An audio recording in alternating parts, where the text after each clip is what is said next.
and we've learned that Charlie Kirk shot dead. Y hemos sabido que Charlie Kirk fue asesinado a tiros. Estaba hablando en el campus universitario, donde mucha gente debatía y conversaba sobre muchos temas, cuestiones sociales, políticas. Tras esta catástrofe, parecía que todo el mundo intentaba sacar provecho de lo ocurrido. Algunos israelíes y quienes apoyan a Israel afirmaron que, como él apoyaba a Israel, fue asesinado por la izquierda. ¿Cuál es tu opinión? ¿Cómo entiendes esto? ¿Acaso todavía existen la derecha y la izquierda? ¿Queda algo que separe a las personas? Yo no lo veo así. No veo derecha e izquierda. No lo veo en Europa. No lo veo en el país en el que vivo, en Brasil. No lo veo en Estados Unidos. I don't see that in the United States. I think it's so simple-minded to talk to. Creo que es muy simplista juzgar a las personas en función de la derecha o la izquierda. What's your take on that? Es mucho más profundo que eso. ¿Tú qué opinas? Bueno, sabes, llevo mucho tiempo pensando que la división entre izquierda y derecha es una falsa dicotomía, porque crecí en el mundo comunista, en la antigua Yugoslavia, bajo el gobierno comunista de partido único, y en la escuela teníamos que estudiar marxismo. Luego me fui a Occidente cuando tenía 17 años, y el resto de mi educación fue de un tipo muy capitalista. Estudié economía en la universidad, luego me convertí en comerciante de petróleo, y más tarde en gestor de fondos de cobertura. Así que no soy, como se dice, no soy partidario de estas divisiones ideológicas. Partial to these ideological divides, but I also the more you understand. Pero además, cuanto más comprendes los problemas reales, más te das cuenta de que son completamente falsos. La gente en Occidente piensa que vive en un mundo capitalista y que lugares como Venezuela, China, la antigua Unión Soviética y los países del Este tenían un sistema socialista. En realidad, los sistemas eran exactamente iguales. Se basaban en el mismo sistema monetario. Las diferencias eran principalmente sobre la división, bueno, digamos, la naturaleza del gasto público. Well, let's say the nature of government spending. So in the systems that we call socialist. Así que en los sistemas que llamamos socialistas, el gobierno gasta de abajo hacia arriba. Es decir, el dinero se distribuye en programas de bienestar, digamos, pensiones más generosas, sanidad más generosa, educación y cosas por el estilo. Mientras que en lo que llamamos un sistema capitalista, el gasto del gobierno va de arriba hacia abajo, es decir, va a las grandes corporaciones, principalmente a los grandes bancos, el complejo militar industrial, la agroindustria, la gran industria farmacéutica, y así sucesivamente. Todos ellos están muy subvencionados por el gobierno. Y nadie se queja de ello, porque si el dinero ya va a los ricos, llamemos los tipos corporativos y tenedores de bonos, entonces todo el mundo piensa que es fantástico. Then everybody thinks that's fantastic. That's how things should be. But basically, así es como deberían ser las cosas. Pero, básicamente, esa es la diferencia. Y creo que toda la división entre izquierda y derecha es solo una construcción ideológica para mantener a la gente distraída, discutiendo sobre los temas equivocados. He notado que ahora mucha gente ha reaccionado al asesinato de Charlie Kirk como si se tratara de violencia de izquierdas. No tiene nada que ver con nada de izquierdas. El conflicto, esto es muy importante tenerlo en cuenta, y tú y yo lo hemos hablado más de una vez. El conflicto es entre dos sistemas de gobierno. The conflict is between two systems of governance. And those two systems of governance are the... Y esos dos sistemas de gobierno son, por un lado, el enfoque oligárquico colonialista occidental, que siempre está orientado a construir un imperio de colonias por todo el mundo, y por otro lado, está prácticamente el resto de la humanidad, tanto países como Rusia, China, Irán, Brasil, Sudáfrica, etc., como también las poblaciones nacionales. Porque si las poblaciones nacionales no son afines a este sistema oligárquico de gobierno, que prevalece especialmente en Europa Occidental, en las antiguas naciones colonialistas, como Francia y Reino Unido principalmente, pero también en Holanda, Alemania y algunas otras. Entonces, este sistema reprime también a sus propias poblaciones, algo que vemos en todas partes. Acabamos de presenciar enfrentamientos muy violentos entre manifestantes franceses y la policía francesa, lo cual es algo habitual. Vimos lo mismo en Francia.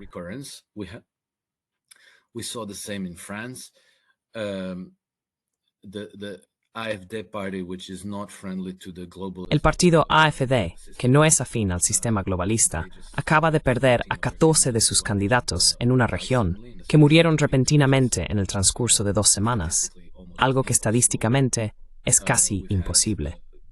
Hemos visto, en Francia, la oposición en la Asamblea Nacional liderada por Marine Le Pen. Básicamente, ella fue prohibida por los tribunales franceses de participar en las elecciones presidenciales. Hubo un intento de asesinato contra Robert Fico. Se produjo la descalificación de Călin Georgescu en Rumanía, y así sucesivamente. ¿Y qué tienen en común todas estas personas? Están interesadas en la soberanía de su nación. Quieren recuperar la soberanía de su país. Y en eso, se oponen al sistema globalista de estas oligarquías de Europa Occidental, que por cierto, también están presentes en otros lugares como Rumanía, Japón, Estados Unidos, etc.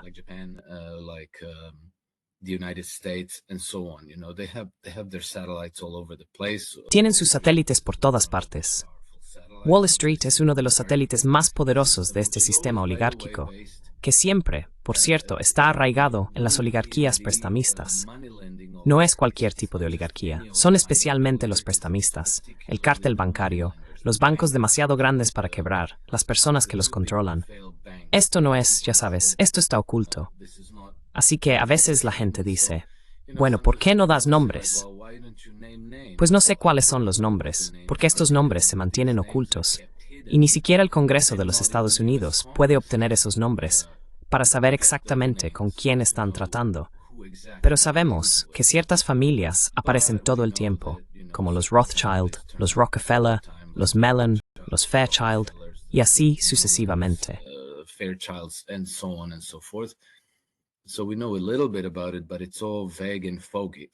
Así que sabemos un poco al respecto, pero todo es vago y confuso. Pero esta es la oposición. Son las oligarquías de las potencias de Europa Occidental y de Estados Unidos, en contra de todos los demás, no solo de otras naciones como Rusia y China, sino también de cualquiera que se les oponga, incluso a nivel interno.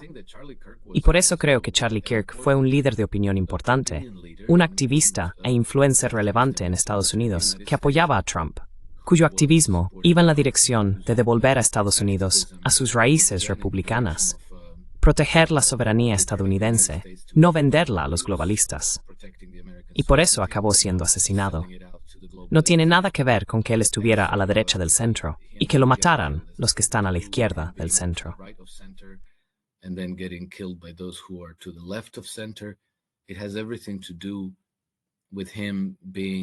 Tiene todo que ver con que él se oponía implícitamente al sistema de gobernanza globalista. Y entonces, ¿quién exactamente lo mató?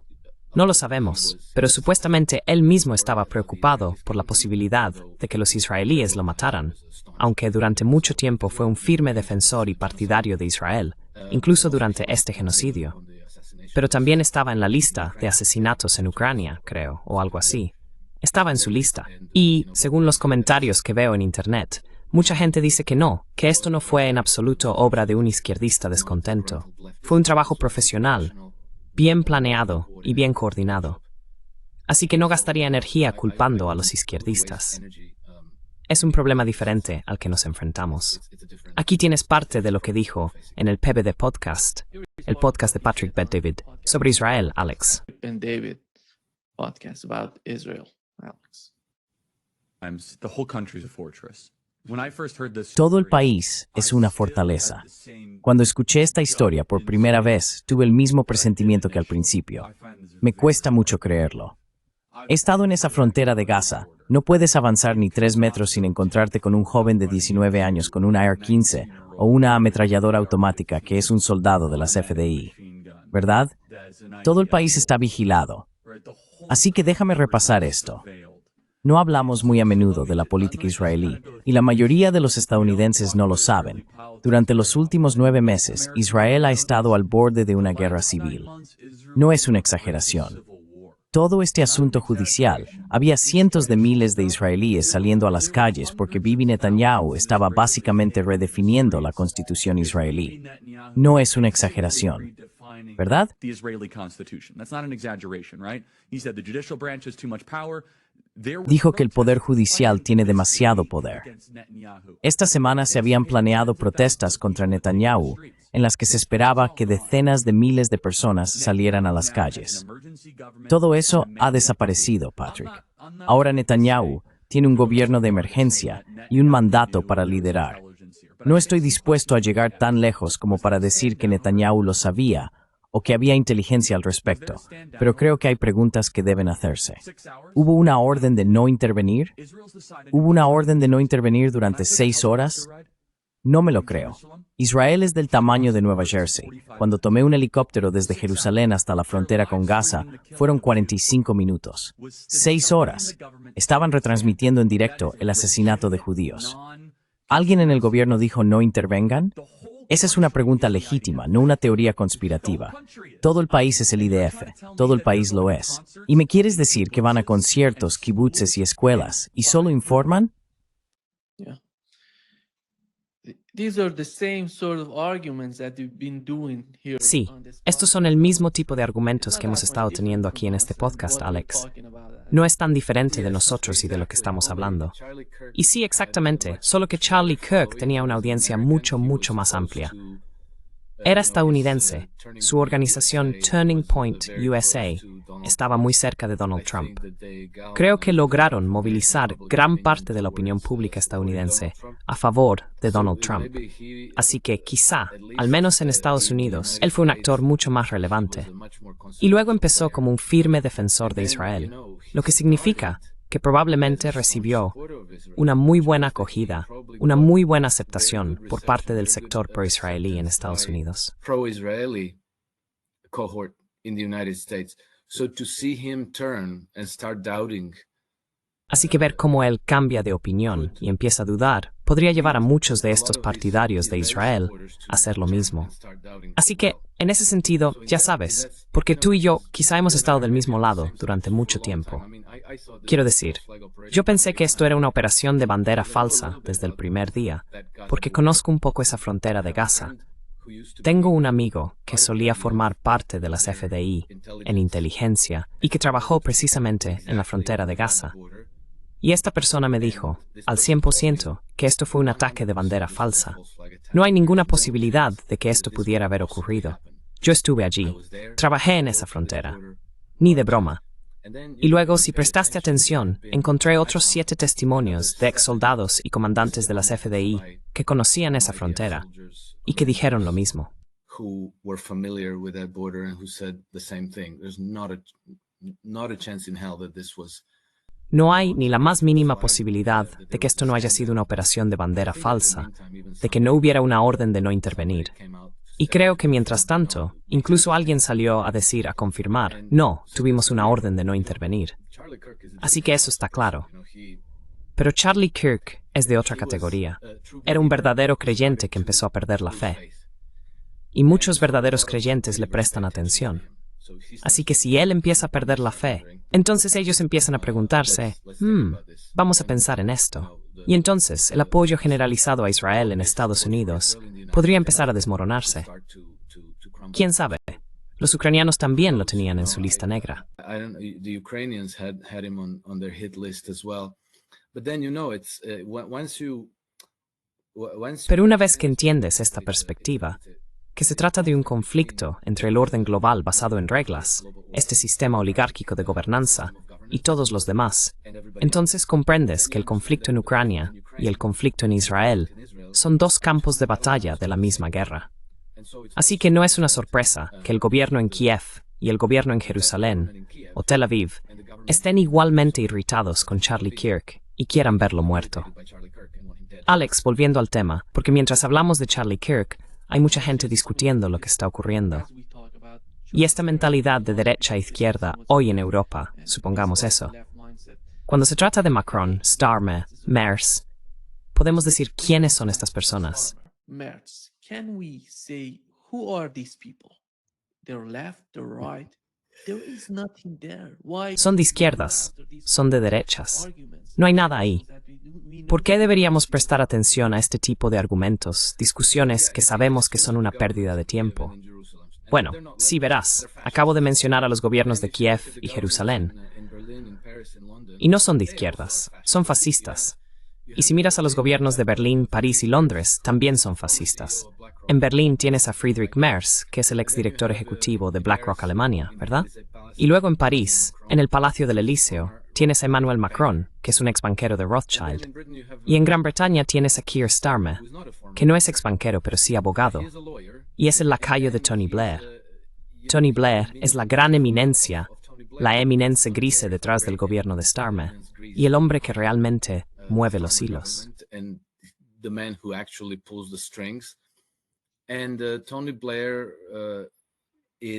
Y Tony Blair es una figura habitual en la City de Londres, que es, ya sabes, la sede del cartel bancario global, ¿verdad?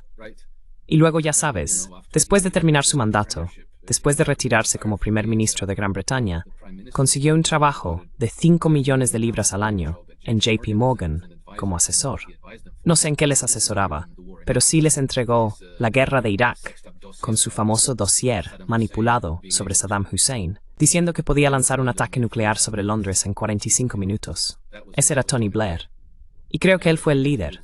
Se le encomendó la tarea de entregar esa guerra. George Bush y su gobierno parecían estar al mando, pero no estoy convencido. Tony Blair estuvo muy implicado. Y tenían lazos muy estrechos, ya sabes, la relación especial. They had very close tie, the special relationship. You don't know exactly how it works, but we know that. No sabes exactamente cómo funciona, pero sabemos que tienen lazos extremadamente estrechos, o los tenían hasta que Trump apareció en escena, con todos los gobiernos, con George W. Bush, Obama, Clinton y Biden. Alex, tuvimos a Israel atacando a Qatar, y esto fue de alguna manera un cambio de juego para Oriente Medio, para la geopolítica de la región, para lo que está ocurriendo allí. Y no es Siria, no es Bashar al-Assad, no es Líbano y no es Yemen. Es uno de los aliados más importantes de Estados Unidos en Oriente Medio. Y atacaron, fracasaron en asesinar a los líderes de Hamas. Y esto es lo que dijo Netanyahu. También tuvimos al embajador israelí en Estados Unidos, sugiriendo que van a continuar con esta misión de asesinatos. Pero esto es lo que dijo Netanyahu.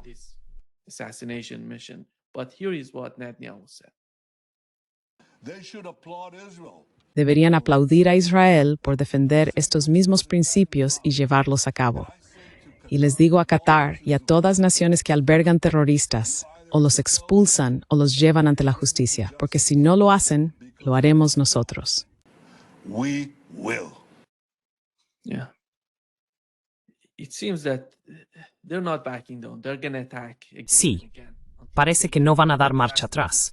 Van a atacar una y otra vez hasta que consigan asesinar a estas personas. En cuanto al ataque a Qatar, creo que la gravedad de lo que ha ocurrido es enorme para la región. ¿Cómo podemos entender eso? ¿Cómo ves las consecuencias de este tipo de acto para Estados Unidos, en tu opinión, principalmente? Bueno, en primer lugar, muchas gracias por hacerme escuchar a Benjamin Netanyahu. Siempre me pillas por sorpresa con algo así. Pero, ya sabes, la hipocresía de este hombre es absolutamente descomunal, porque Benjamin Netanyahu es el padrino de Hamas. De hecho, ha coordinado con Qatar la financiación y ha presionado a Qatar para que siga financiando a Hamas, incluso cuando los qataríes en realidad dudaban y no querían seguir financiando a Hamas.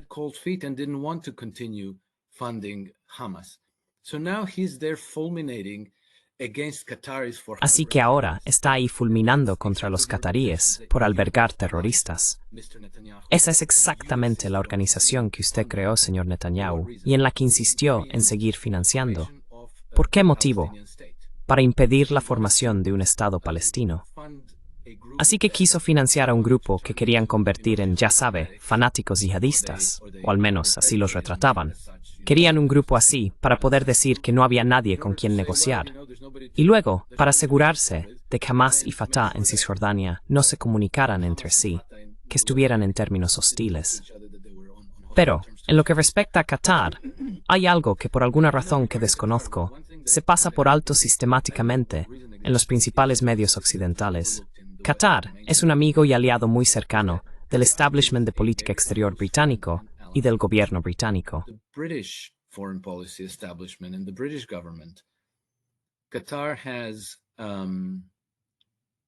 Qatar tiene 2 bases aéreas que utiliza en Gran Bretaña, donde los pilotos de avión qataríes son entrenados por pilotos de la RAF. Creo que Qatar es prácticamente el único país en el mundo que tiene 2 bases militares a su disposición en Inglaterra, o bueno, en Gran Bretaña, perdón, y cooperan muy estrechamente en cuanto al intercambio de inteligencia. Qatar ha sido la base de operaciones para esta parte del liderazgo de Hamas, que realmente no vivía en Gaza.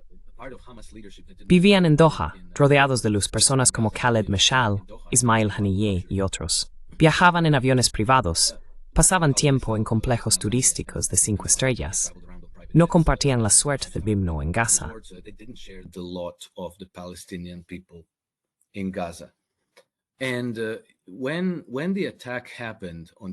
Y cuando ocurrió el ataque el martes en Qatar, mi primera reacción instintiva fue que se trataba de un ataque contra Trump. Y ya sabes, mi primera pregunta es, ¿quién se beneficia de esto? Y no es Trump. Por mucho que a la gente le guste odiar a Trump, esto fue potencialmente un golpe fatal para su credibilidad, porque no era la primera vez que caía en esta trampa. En julio, la administración Trump estaba negociando con los iraníes, y luego los israelíes atacaron a los negociadores iraníes y mataron a varios de ellos. Así que esta fue la segunda vez que caía exactamente en la misma trampa. En fin, mientras me preguntaba sobre eso, llegó la noticia de que había una aeronave de vigilancia de la Real Fuerza Aérea Británica sobrevolando Doha durante horas en el momento en que ocurrieron los ataques.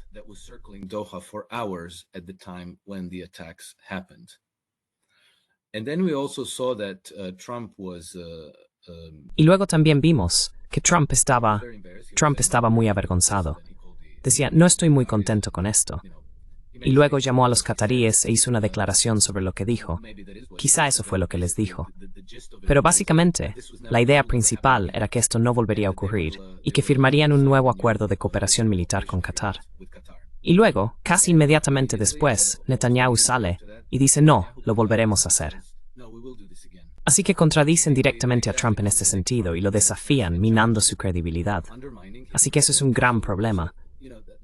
Pero por alguna razón, el papel de los británicos nunca se examina. Siempre acaba pasando desapercibido.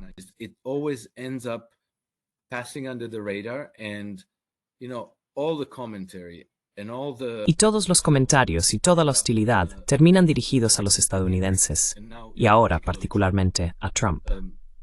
Creo que necesitamos observar mucho más de cerca lo que están haciendo los británicos. Fue su avión de vigilancia el que sobrevolaba Doha, de la misma manera que los aviones de vigilancia de la Real Fuerza Aérea Británica sobrevuelan Gaza casi todos los días. Y sabemos que comparten inteligencia con las FDI en tiempo real. Presumiblemente, les están proporcionando información de objetivos para que los israelíes sepan dónde lanzar las bombas.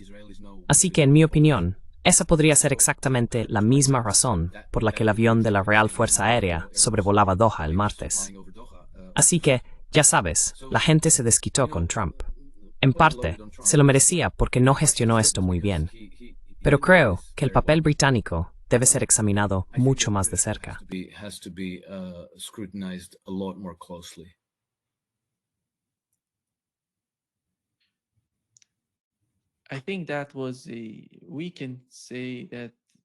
Creo que eso fue, bueno, podemos decir que fueron atacados. Y salió en las noticias que abandonaron la sala de negociaciones porque estaban rezando. Fueron a rezar, y por eso dejaron sus teléfonos móviles cuando los israelíes los atacaron. Pero en mi opinión, eso fue una gran operación de inteligencia en Qatar.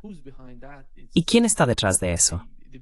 Esa es la gran pregunta. Hay algunos rumores de que la inteligencia turca, de alguna manera, logró informarles, antes de que ocurriera en Qatar, en el último minuto, en los momentos finales del ataque. Por eso, no pudieron evacuar completamente la zona. Sí, correcto. Al parecer, fue el MIT turco quien informó a la delegación de Hamas o a los qataríes de que el ataque se avecinaba en el último momento, por lo que pudieron evitarlo y sobrevivir.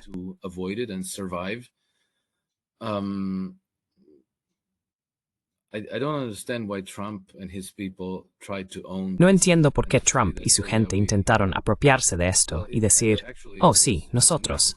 Bueno, en realidad fue Netanyahu quien dijo que los estadounidenses dieron luz verde al ataque. Y luego Trump dijo, bueno, informamos a Qatar con antelación. Pero resultó que informaron a los qataríes 10 minutos después de que el ataque ya hubiera ocurrido, lo que significa que ellos tampoco lo sabían. Fueron tomados por sorpresa, emboscados, supongo, por los israelíes y los británicos. Y ya sabes, esto potencialmente destruye la credibilidad de Trump, porque ¿quién va a negociar estadounidenses con su administración? Te juegas la vida si negocias con ellos. You're putting your life at risk if you negotiate with them. And even if Trump is not doing it, even if it's not Trump or Hegseth or... Y aunque Trump no lo esté haciendo, aunque no sea Trump, ni Hegseth, ni, ¿cómo se llama?, Marco Rubio o Witkoff, pero quizás su administración esté tan infiltrada por espías e informantes que ni siquiera puedan negociar nada con nadie sin que los británicos o los israelíes se enteren. Entonces eso es un problema enorme que deben abordar. Pero veremos qué pasa, porque creo que los qataríes no tendrán más alternativa, ninguna opción, que intentar arreglar las cosas con los estadounidenses. Creo que quizá tendrán que replantearse su relación con los británicos. Porque si yo sé que aviones británicos sobrevolaban Doha en el momento de los ataques, entonces ellos lo saben, los rusos lo saben, los estadounidenses lo saben ahora, la gente de Hamas lo sabe.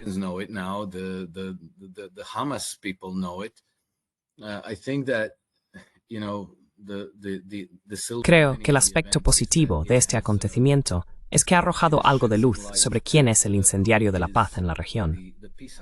En primer lugar, en mi opinión, siempre está el aparato de política exterior británico. Quiero subrayar que me refiero al gobierno británico, no al pueblo británico, porque a medida que la gente toma más conciencia del papel del Reino Unido, debemos entender que los propios británicos también están siendo mantenidos en la ignorancia sobre esto, engañados y sometidos a propaganda. El conflicto entre los dos sistemas de gobierno no es solo contra naciones extranjeras, sino también contra su propia población. Y ahora vemos que los levantamientos sociales empiezan a cobrar fuerza en el Reino Unido, a medida que la gente comienza a darse cuenta de lo que también les están haciendo a ellos.